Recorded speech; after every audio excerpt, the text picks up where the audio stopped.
เอ้าแนวใดนี่ ว่ามันสิบ่ทันได้ออก มาฮอดหยังแล้ว นี่แหละแนวมันไงมันบ่แม่โอ้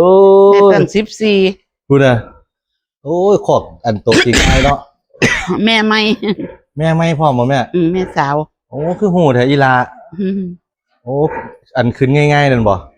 ขึ้นคอกก็ขึ้นง่ายครับ ออกลูกก็ออกง่าย โอ้นี่ตัวคำคูณแห้ง แม่เป็นแล่นพ่อเป็นลาดนี่ นะครับ แม่ แต่ว่าบ้านเบิ่งตัวแม่จักโตบ่ ยังบ่ได้เช็คจำนวนเนาะแม่เนาะ ยังบ้านนี่ตัดหางตัดหยังมัน เอ้ยโอ้ยสำบายเฮ็ดจังซี่ออกดูๆเลยเด้อออก ลักออกแล้วเร็วๆถึงสิพ่อมาอาบน้ำให้วังเว้นยังซื่อๆอยู่ว่าซั่นแม่มาเกี่ยวอันวังแรกดิออกแล้วจักโตก็ 14 ทีนี้แม่อย่าเฮ็ดขายหน้าขายตาเลยเถอะเว้ย